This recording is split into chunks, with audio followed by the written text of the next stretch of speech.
Employability skills first year, engineering trade और non engineering trade सभी के लिए ये क्वेश्चंस है। पार्ट थर्ड, इस पे हम 25 क्वेश्चंस को सोल्व कर रहे हैं। सीबीटी परीक्षा में पार्ट बी एम्प्लॉयबिलिटी स्किल्स में 25 क्वेश्चंस होंगे। Question, which one of the following is a good office etiquette? निम्नलिखित में से कौन सा एक अच्छा कार्यालय शिष्टाचार है? First option, one should dress formally, एक को औपचारिक रूप से पोशाक पहननी चाहिए। इसका मतलब है कि ऑफिस में हमें फॉर्मल ड्रेस उपयोग करनी चाहिए, फॉर्मल ड्रेस को पहनना चाहिए।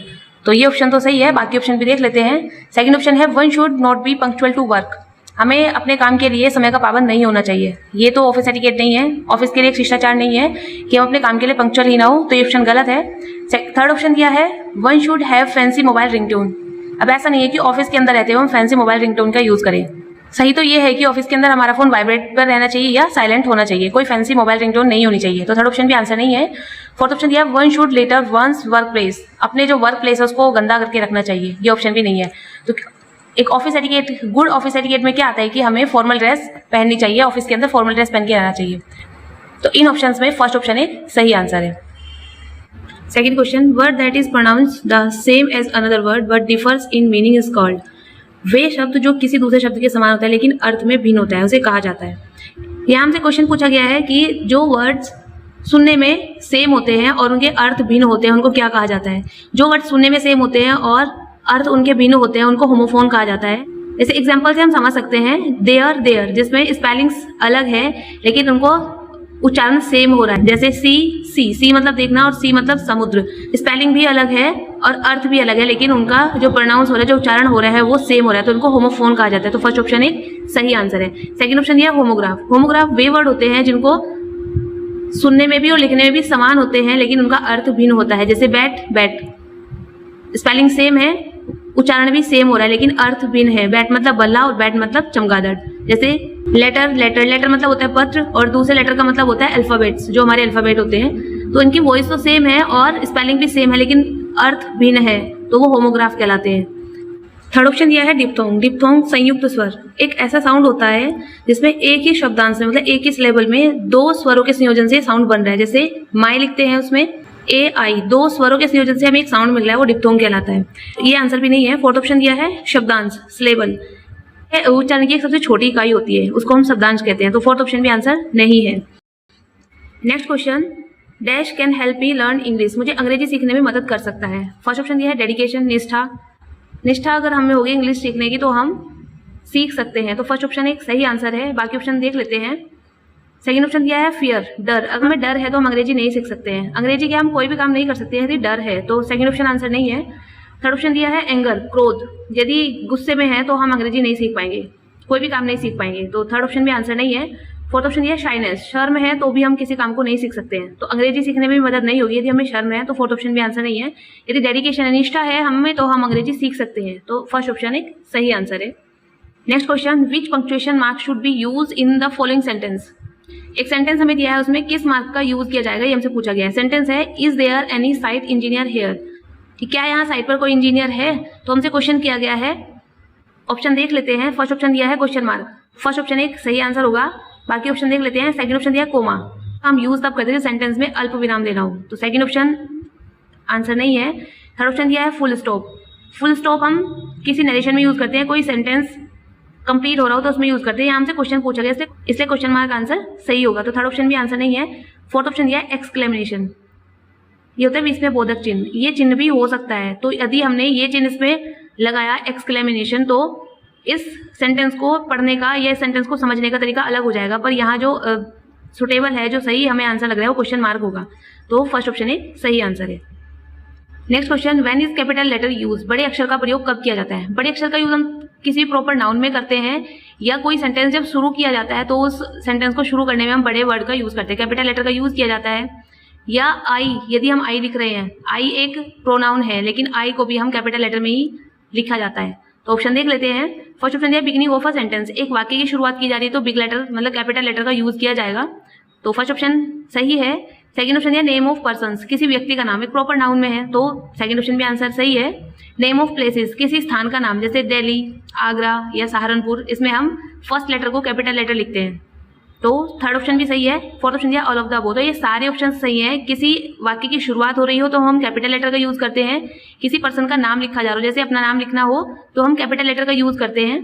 किसी स्थान का नाम लिखना हो, जैसे सहारनपुर यदि हम लिख रहे हैं तो उसमें कैपिटल लेटर का यूज किया जाता है। तो ये ऑप्शन सही है, तो फोर्थ ऑप्शन सही हो जाएगा कि all of the above. Next question, which one of the following is a describing word. निम्नलिखित में से कौन सा एक वर्णात्मक शब्द है। डिस्क्राइबिंग वर्ड होते हैं जो विशेषता बता रहे होते हैं। तो ऑप्शन देख लेते हैं। फर्स्ट ऑप्शन दिया ईट, खाना खा लो। ये एक क्रिया है, कोई विशेषता नहीं बताई जा रही है, तो फर्स्ट ऑप्शन आंसर नहीं है। सेकंड ऑप्शन दिया है रिपेयर, मरम्मत। ये भी एक क्रिया हो रही है, विशेषता नहीं बताई जा रही है। थर्ड ऑप्शन दिया है हॉट, गर्म। चाय गर्म है या ठंडी है वो उसकी एक विशेषता है, तो हॉट एक सही आंसर होगा। फोर्थ ऑप्शन दिया है सूप, शोरबा। ये एक नाउन है, ना कि कोई डिस्क्राइबिंग वर्ड है, तो फोर्थ ऑप्शन भी आंसर नहीं है। हॉट एक डिस्क्राइबिंग वर्ड है, तो थर्ड ऑप्शन एक सही आंसर है। Next question, when someone says thank you we should reply and say. यदि कोई हमसे धन्यवाद कहता है, थैंक यू कहता है, तो हमें क्या जवाब देना चाहिए और उसको क्या कहना चाहिए। फर्स्ट ऑप्शन है थैंक यू।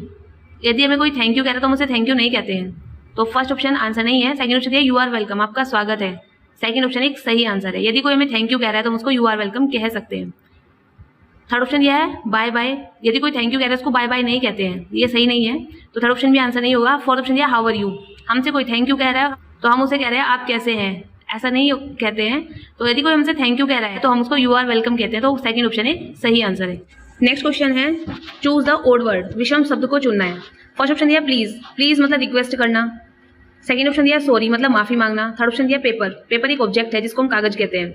फोर्थ ऑप्शन दिया थैंक्स मतलब धन्यवाद देना। अब प्लीज, सॉरी और थैंक्स ये एक शिष्टाचार में शब्द है, मतलब शिष्टाचार में आते हैं, लेकिन पेपर इन सबसे अलग है। पेपर एक ऑब्जेक्ट है, तो इस पे विषम शब्द को चुनने को ही कहा गया है, तो थर्ड ऑप्शन एक सही आंसर होगा। Next question, I am a welder, I work with. मैं एक वेल्डर हूँ और मैं डैश के साथ कार्य करता हूँ। ऑप्शन देख लेते हैं। फर्स्ट ऑप्शन दिया नेल पॉलिश। वेल्डर है और नेल पॉलिश के साथ कार्य कर सकता है, वो नेल पॉलिश के साथ कार्य क्यों करेगा, तो फर्स्ट ऑप्शन आंसर नहीं है। सेकंड ऑप्शन दिया रोबोट। वेल्डर है, एक रोबोट के साथ कार्य कर सकता है। अब बाकी ऑप्शन भी देख लेते हैं। थर्ड ऑप्शन दिया वेल्डिंग टूल्स, वेल्डिंग उपकरण के साथ कार्य कर सकता है। एक वेल्डर है वो वेल्डिंग टूल के साथ ही कार्य करेगा, तो थर्ड ऑप्शन भी आंसर है, सही है। फोर्थ ऑप्शन दिया लैपटॉप। एक वेल्डर है वो लैपटॉप के साथ भी कार्य कर सकता है, लेकिन इसमें जो सुटेबल और सबसे सही आंसर लग रहा है वो लग रहा है वेल्डिंग टूल्स, कि एक मैं वेल्डर हूँ और वेल्डिंग टूल के साथ कार्य कर सकता हूँ, तो थर्ड ऑप्शन एक सही आंसर है। Next question, today's weather is going to be. आज का मौसम डैश होने जा रहा है। फर्स्ट ऑप्शन होपफुल, आज का मौसम आशापूर्ण होने जा रहा है। मौसम आशापूर्ण नहीं हो रहा है, कोई थॉट है वो आशापूर्ण हो सकता है, तो फर्स्ट ऑप्शन आंसर नहीं है। सेकंड ऑप्शन दिया वार्म, गर्म। आज का मौसम गर्म होने जा रहा है। आज का मौसम गर्म हो सकता है, ठंडा भी हो सकता है, तो ये ऑप्शन सही है कि आज का मौसम गर्म होने जा रहा है। थर्ड ऑप्शन दिया ब्लू, नीला। नीला आसमान होता है, मौसम नीला नहीं होता है, तो थर्ड ऑप्शन आंसर नहीं है। फोर्थ ऑप्शन दिया अर्जेंट, बहुत जरूर। कोई काम बहुत जरूरी हो सकता है, अर्जेंट हो सकता है, पर मौसम अर्जेंट नहीं होता है, तो फोर्थ ऑप्शन भी आंसर नहीं है। Next question, the word when denotes. शब्द व्हेन डैश को दर्शाता है। व्हेन मतलब किसी भी टाइम को दर्शाने के लिए हम व्हेन का यूज करते हैं। ऑप्शन देख लेते हैं। फर्स्ट ऑप्शन दिया प्लेस, प्लेस के लिए हम विच यूज करते हैं, कौन सा स्थान, विच प्लेस, तो फर्स्ट ऑप्शन आंसर नहीं है। सेकंड ऑप्शन दिया थिंग, चीज, चीज के लिए भी हम व्हेन को यूज नहीं करते हैं, तो सेकंड ऑप्शन भी आंसर नहीं है। थर्ड ऑप्शन दिया पर्सन, व्यक्ति, व्यक्ति के लिए हम हु वर्ड को यूज करते हैं, तो थर्ड ऑप्शन भी आंसर नहीं है। फोर्थ ऑप्शन दिया टाइम, टाइम के लिए हम व्हेन को यूज करते हैं, तो व्हेन टाइम को दर्शाता है, तो फोर्थ ऑप्शन एक सही आंसर होगा। Next question, Rahul enjoys dash with his pet dog. Rahul को अपने पालतू कुत्ते के साथ डैश में मजा आता है। फर्स्ट ऑप्शन दिया प्लेइंग, खेलना, तो फर्स्ट ऑप्शन एक सही आंसर है। राइटिंग, डूइंग, वॉशिंग, ये आंसर नहीं है। राहुल को अपने पालतू कुत्ते के साथ खेलने में आता है। Rahul enjoys playing with his pet dog, तो फर्स्ट ऑप्शन एक सही आंसर है। Next question, having a clear idea of our personality including strengths, weaknesses, thoughts, beliefs, motivation, values, it is called. हमारे व्यक्तित्व का स्पष्ट विचार जिसमें शामिल ताकत, कमजोरियों, विचारों, विश्वासों, प्रेरणा, मूल्यों आदि सहित को डैश कहा जाता है। मतलब हमारे एक पर्सनैलिटी में क्या क्या इंक्लूड होती है। हमारी पर्सनैलिटी में इंक्लूड स्ट्रेंथ्स, वीकनेसेस, थॉट्स या बिलीव्स, मोटिवेशन, वैल्यूज, इनको क्या कहा जाता है, ऐसा पूछा गया है। तो फर्स्ट ऑप्शन दिया है बिलीव्स, फर्स्ट ऑप्शन आंसर नहीं है। सेकंड ऑप्शन दिया है सेल्फ अवेयरनेस, आत्म जागरूकता। हमारी जो पर्सनल क्वालिटीज होती है जैसे स्ट्रेंथ्स, वीकनेसेस, थॉट्स या बिलीव्स, मोटिवेशंस, वैल्यूज, ये सब सेल्फ अवेयरनेस में, ये हमारी आत्म जागरूकता से रिलेटेड है, विश्वास से रिलेटेड नहीं है, तो सेकंड ऑप्शन एक सही आंसर है। थर्ड ऑप्शन दिया है मिथ, थर्ड ऑप्शन भी आंसर नहीं है। फोर्थ ऑप्शन दिया है थ्रेट, धमकी, फोर्थ ऑप्शन भी आंसर नहीं है। तो हमारी पर्सनैलिटी में include strengths, weaknesses, thoughts, beliefs या मोटिवेशंस आदि विचार हैं, वो सेल्फ अवेयरनेस के अंतर्गत आते हैं, तो सेकंड ऑप्शन एक सही आंसर है। Next question, this are the abilities and qualities you have as a person that helps you grow well in life and career. कोई भी व्यक्ति है उसके पास जो मौजूद क्वालिटीज या एबिलिटीज होती है वो उसको जीवन में या उसके करियर में अच्छी तरह बढ़ने में मदद कर सकती है। कौन सी हो सकती है? ऑप्शन देखते हैं। फर्स्ट ऑप्शन दिया पर्सनल स्ट्रेंथ। हमारी जो पर्सनल स्ट्रेंथ है वो हमें जीवन में आगे बढ़ने में मदद करती है, तो फर्स्ट ऑप्शन एक सही आंसर है। सेकंड ऑप्शन दिया पर्सनल वीकनेसेस। वीकनेसेस आगे बढ़ने में मदद नहीं करती है, वो हमें पीछे हटने में मदद करती है। वीकनेसेस यदि हमारे अंदर बहुत होंगी तो हम आगे नहीं बढ़ पाते हैं, तो सेकंड ऑप्शन आंसर नहीं है। थर्ड ऑप्शन दिया अपॉर्चुनिटीज। अपॉर्चुनिटीज से हम जीवन में आगे बढ़ते हैं, लेकिन वो पर्सनल नहीं है, वो मार्केटिंग होती है। यहाँ हमें पर्सनल एबिलिटीज और क्वालिटीज को पूछा गया, तो वो पर्सनल स्ट्रेंथ्स में आती है। फोर्थ ऑप्शन दिया ट्रेड्स। ट्रेड्स भी आंसर नहीं है। Next question, dash are the qualities that are considered negative and need to be work on. ऐसे गुण जिन्हें नकारात्मक माना जाता है, जिन पर काम करने की आवश्यकता है, वो हमारी वीकनेसेस हो सकती है। ऑप्शन देख लेते हैं। फर्स्ट ऑप्शन दिया है पर्सनल स्ट्रेंथ, व्यक्तिगत ताकत। पर्सनल स्ट्रेंथ हमारी नेगेटिव नहीं होती है, पॉजिटिव होती है, तो फर्स्ट ऑप्शन तो आंसर नहीं है। सेकंड ऑप्शन दिया पर्सनल वीकनेसेस, व्यक्तिगत कमजोरियां, ये नेगेटिव होती है, जिन पर काम करने की आवश्यकता है। यदि हम वीकनेसेस को अपने अंदर ऐसे ही रखेंगे, हम अपनी लाइफ में ऐसे आगे नहीं बढ़ सकते हैं, तो वो नेगेटिव माना जाता है, तो सेकंड ऑप्शन एक सही आंसर है। थर्ड ऑप्शन दिया अपॉर्चुनिटीज। अपॉर्चुनिटीज आंसर नहीं है। फोर्थ ऑप्शन दिया ट्रेड्स, ये भी हमारी पर्सनल क्वालिटीज में नहीं आती है। Next question, which of the following is an example of personal weaknesses. व्यक्तिगत कमजोरी का उदाहरण निम्नलिखित में से कौन सी है? चार ऑप्शन हमें दिए गए हैं, इसमें पर्सनल वीकनेसेस को पूछा गया है। फर्स्ट ऑप्शन दिया कॉन्फिडेंस। कॉन्फिडेंस पर्सनल वीकनेस नहीं है, पर्सनल स्ट्रेंथ है, तो फर्स्ट ऑप्शन आंसर नहीं है। सेकंड ऑप्शन दिया बीइंग लेजी, आलसी होना। यदि हम आलसी हैं तो हमारी वीकनेसेस है, क्योंकि आलसी होंगे तो हम अपने करियर में, अपनी लाइफ में आगे नहीं बढ़ पाएंगे, तो वो एक नेगेटिव क्वालिटी है जो पर्सनल वीकनेस है, तो सेकंड ऑप्शन एक सही आंसर है। थर्ड ऑप्शन दिया हार्ड वर्किंग। यदि हम मेहनती है, हार्ड वर्किंग है, तो वो वीकनेसेस में नहीं आता है, वो हमारी एक स्ट्रेंथ है। फोर्थ ऑप्शन दिया एक्टिव। यदि हम एक्टिव हैं तो वो भी हमारी एक स्ट्रेंथ है। हमें पूछा गया पर्सनल वीकनेसेस, तो आलसी होना एक पर्सनल वीकनेसेस के अंतर्गत आता है, तो सेकंड ऑप्शन एक सही आंसर होगा। Next question, goals are of two types. लक्ष्य दो प्रकार के होते हैं, वो कौन कौन से हैं? फर्स्ट ऑप्शन दिया गुड एंड बैड गोल्स। लक्ष्य अच्छे और बुरे नहीं होते हैं, छोटे और बड़े हो सकते हैं, लेकिन अच्छा और बुरा लक्ष्य नहीं होता है, तो फर्स्ट ऑप्शन आंसर नहीं है। सेकंड ऑप्शन दिया long term and short term goals. Goals हमारा कुछ समय का भी हो सकता है और एक अधिक समय का भी हो सकता है, तो सेकंड ऑप्शन एक सही आंसर है। थर्ड ऑप्शन दिया है रिच एंड पुअर गोल्स। अमीर और गरीब लक्ष्य नहीं होता है, तो थर्ड ऑप्शन भी आंसर नहीं है। फोर्थ ऑप्शन दिया fix term and non fix term goals.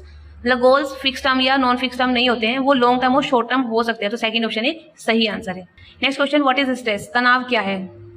तनाव क्या होता है? एक टेंशन सी, जब हमें कुछ करने का मन नहीं होता है, बस एक डिसअपॉइंटमेंट, मतलब एक निराशा सी रहती है, या हम फ्रस्ट्रेट होते रहते हैं, ये तनाव होता है। वही एक टेंशन सी जो दिमाग में रहती है, वो स्ट्रेस कहलाता है। ऑप्शन देख लेते हैं। फर्स्ट ऑप्शन दिया फीलिंग ऑफ जॉय। यदि हमें स्ट्रेस है और हम आनंद की अनुभूति कर सकते हैं, मतलब जॉय को फील कर सकते हैं, नो, ऑप्शन आंसर नहीं है। सेकंड ऑप्शन दिया फीलिंग ऑफ सरप्राइज। आश्चर्य को फील कर सकते हैं, नो, आश्चर्य को भी फील नहीं कर सकते जब स्ट्रेस होता है, तब दिमाग में एक टेंशन सी रहती है, निराशा सी। थर्ड ऑप्शन दिया फीलिंग ऑफ डिलाइट, आनंद की अनुभूति, थर्ड ऑप्शन भी आंसर नहीं है। फोर्थ ऑप्शन दिया फीलिंग ऑफ फ्रस्ट्रेशन डिसअपॉइंटमेंट, मतलब एक फ्रस्ट्रेशन को फील करना और निराशा को फील करना, यही होता है कि हम फ्रस्ट्रेट को फील कर रहे हैं, डिसअपॉइंटमेंट खुद को फील कर रहे हैं, तो फोर्थ ऑप्शन एक सही आंसर है। Next question, which of these is a sign of good stress. अच्छे तनाव का संकेत इनमें से कौन सा है? It prevents you from pursuing your goals. यह आपको अपने लक्ष्यों का पीछा करने से रोकता है। किसी अच्छे कार्य के लिए जो हमें स्ट्रेस लेना हो रहा है वो गुड स्ट्रेस कहलाता है। यहाँ क्या हो रहा है कि यह आपको अपने लक्ष्यों को पीछा करने से रोकता है। ये तो एक नेगेटिव थिंक दे रहा है, तो फर्स्ट ऑप्शन आंसर नहीं है। सेकंड ऑप्शन यह है it makes you doubt your self, ये आपको खुद पर शक करता है, ये भी एक नेगेटिव वे में जा रहे हैं, मतलब गुड स्ट्रेस का मतलब नेगेटिव वे में जाना नहीं होता है, तो सेकंड ऑप्शन भी आंसर नहीं है। थर्ड ऑप्शन यह does not lead to long term tension, loss of sleep, लंबे समय तक तनाव, नींद की कमी करता है। मतलब जैसे एग्जाम की टेंशन लेना, एग्जाम की टेंशन ले रहे हैं, वो एक गुड स्ट्रेस का एग्जाम्पल है कि हमने एग्जाम की टेंशन ली, थोड़ा सा स्ट्रेस आया, लेकिन हमें एक अच्छा रिजल्ट मिला, तो वो एक गुड स्ट्रेस का एग्जाम्पल है, तो थर्ड ऑप्शन एक सही आंसर होगा। फोर्थ ऑप्शन है मेक्स यू फिजिकली इल और कॉज पेन, कि गुड स्ट्रेस हमें शारीरिक रूप से बीमार और दर्द का कारण बनता है, फोर्थ ऑप्शन भी आंसर नहीं है। हमें ये नेगेटिव वे में नहीं लेके जाता, वो बैड स्ट्रेस के लक्षण होते हैं। गुड स्ट्रेस हमें एक अच्छे कार्य के लिए प्रेरित करता है, थर्ड ऑप्शन एक सही आंसर होगा। Next question, an activity that stops और reduces stress is called a stress buster, which of the following according to you is not a stress buster. एक गतिविधि, मतलब एक एक्टिविटी जो तनाव को रोकती है, कम करती है, उसे स्ट्रेस बस्टर कहा जाता है। कुछ ऑप्शन हमें दिए गए हैं, इसमें से बताने की कौन स्ट्रेस बस्टर नहीं है। फर्स्ट ऑप्शन दिया है spending long hours thinking about the problem, लंबे समय तक एक ही प्रॉब्लम्स के बारे में सोचते रहना, क्या ये स्ट्रेस बस्टर होगा? नहीं। और हमें यही पूछा है कि इसमें से आपके अनुसार कौन सा स्ट्रेस बस्टर नहीं है, तो लंबे समय तक यदि हम एक ही प्रॉब्लम्स के बारे में सोचते रहेंगे, वो स्ट्रेस या वो प्रॉब्लम हट नहीं जाएगी, वो और बढ़ जाएगी, तो वो स्ट्रेस बस्टर नहीं है। तो फर्स्ट ऑप्शन एक सही आंसर है। सेकंड ऑप्शन है going to bed on time. यदि हम टाइम से सो रहे हैं, अच्छी नींद ले रहे हैं, तो वो स्ट्रेस खुद से हट जाएगा, तो एक स्ट्रेस बस्टर का काम करता है। थर्ड ऑप्शन है लिसनिंग टू म्यूजिक, संगीत को सुनना। कुछ लोगों को आदत होती है कि स्ट्रेस को हटाने के लिए वो गाने सुनना पसंद करते हैं, तो ये भी एक स्ट्रेस बस्टर का काम करता है। फोर्थ ऑप्शन है गार्डनिंग, बागवानी करना। किसी की हॉबी होती है ऐसे बागवानी करना, अपने गार्डन को देखना, तो वो भी एक स्ट्रेस बस्टर का काम करता है। लेकिन लंबे समय तक यदि हम उसी प्रॉब्लम्स के बारे में सोचते रहेंगे तो स्ट्रेस बस्टर का काम नहीं करता है, वो प्रॉब्लम्स या स्ट्रेस को बढ़ा देता है। तो कौन स्ट्रेस बस्टर नहीं है? फर्स्ट ऑप्शन एक सही आंसर है। Next question, what is mindfulness? Mindfulness क्या है? माइंडफुलनेस होता है कि हम कोई भी काम कर रहे हैं तो हम पूरी तरह से वहां उपस्थित है, हमारा माइंड पूरी तरह से वही है, ये माइंडफुलनेस होता है। ऑप्शन देख लेते हैं। फर्स्ट ऑप्शन ये है, it is a technique of not minding anything, किसी भी चीज पर ध्यान न देने की तकनीक। यदि हम कोई काम कर रहे हैं, किसी भी चीज पर ध्यान नहीं दे रहे, तो क्या माइंडफुलनेस होगा? नो। तो फर्स्ट ऑप्शन आंसर नहीं है। सेकंड ऑप्शन यह है, it is about sharpening your brain, यह आपके दिमाग को तेज करने के बारे में है। सेकंड ऑप्शन भी आंसर नहीं है। थर्ड ऑप्शन ये, it is the ability to be fully present in a moment, हम किसी एक मोमेंट में फुली प्रेजेंट है, अच्छे से वहां उपस्थित है, तो उस काम के उस मोमेंट के बारे में भी हम अच्छे से ऐसे दिलचस्पी ले रहे हैं, हमारा माइंड पूरा वहां है, वहां उपस्थित है। तो थर्ड ऑप्शन एक सही आंसर है। फोर्थ ऑप्शन है, it is a word use to describe people who are full of thoughts, ये उन लोगों का वर्णन करने के लिए इस्तेमाल किया जाता है जो विचारों से भरे हुए हैं। यदि हम काम तो कुछ कर रहे हैं लेकिन सोच कुछ और रहे हैं, तो माइंडफुलनेस नहीं होता है। तो फोर्थ ऑप्शन भी आंसर नहीं है। थर्ड ऑप्शन एक सही आंसर होगा कि हम एक मोमेंट में पूरी तरह से उपस्थित है, ये माइंडफुलनेस कहलाता है। Next question, which of the following is true about stress? तनाव के बारे में सही निम्नलिखित में से कौन सा है? फर्स्ट ऑप्शन ये, स्ट्रेस कैन बी मैनेज, क्या स्ट्रेस को मैनेज किया जा सकता है? हाँ बिल्कुल, स्ट्रेस को मैनेज किया जा सकता है। कोई भी स्ट्रेस ऐसा नहीं है कि वो हमेशा के लिए रह गया है, नो, उसको मैनेज किया जा सकता है।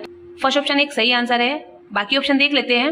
सेकंड ऑप्शन ये, stress can not be control, stress को कंट्रोल नहीं किया जा सकता है, नो, स्ट्रेस को कंट्रोल कर सकते हैं, तो सेकंड ऑप्शन आंसर नहीं है। थर्ड ऑप्शन ये, stress can not be decrease, stress को कम नहीं किया जा सकता है, ऐसा भी नहीं है, स्ट्रेस को हम कम कर सकते हैं।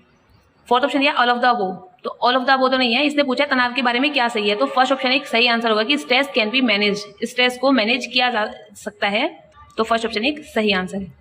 नेक्स्ट एंड 23rd क्वेश्चन है, विच of the following statement is true? निम्नलिखित में से कौन सा सत्य है? चार ऑप्शंस दिए गए हैं, इसमें ट्रू कौन है देख लेते हैं। फर्स्ट ऑप्शन यह है, only experts can solve any problem, जो एक्सपर्ट्स होते हैं वही बस प्रॉब्लम को सोल्व कर सकते हैं, ऐसा नहीं है। प्रॉब्लम को तो हम कोई भी सोल्व कर सकते हैं, यदि उसको अच्छे से उसके बारे में अध्ययन करें, उसको अच्छे से जाने, तो कोई भी प्रॉब्लम को सोल्व कर सकता है। एक्सपर्ट्स को ही किसी प्रॉब्लम्स के सोल्व के लिए नहीं बुलाया जाता है, तो फर्स्ट ऑप्शन तो आंसर नहीं है।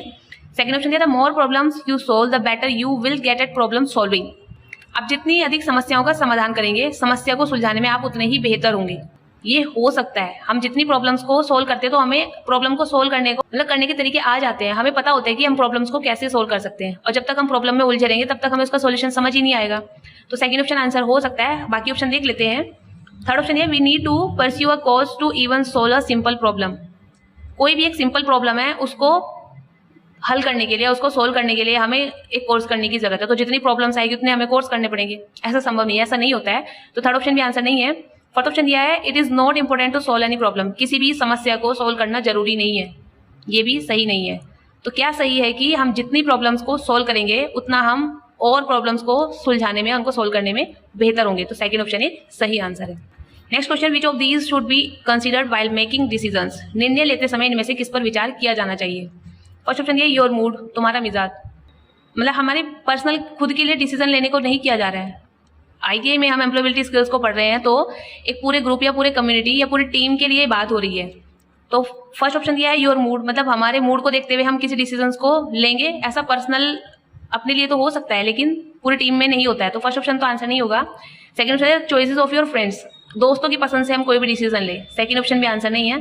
Third option the rules of your community, हम जिस कम्युनिटी में काम कर रहे हैं, जिस टीम के साथ काम कर रहे हैं, उसके नियम से, उसके नियम को ध्यान में रखते हुए हम डिसीजंस को ले सकते हैं, तो थर्ड ऑप्शन एक सही आंसर है।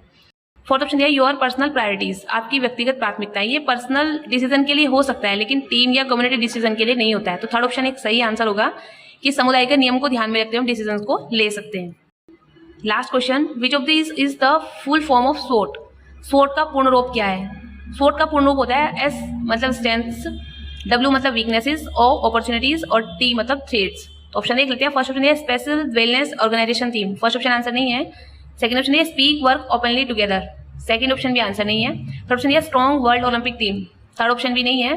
स्वॉट का जो पूर्ण रूप होता है स्ट्रेंथ वीकनेसेस, अपॉर्चुनिटीज और थ्रेड्स, तो फोर्थ ऑप्शन ही सही आंसर होगा। तो ये थे आज आपके 25 questions part third employability skills के सभी फर्स्ट ईयर के सभी ट्रेड्स के लिए। तो आई होप आपको अच्छे से समझ आएंगे। आपका कोई क्वेश्चन हो तो आप कमेंट बॉक्स में पूछ सकते हैं।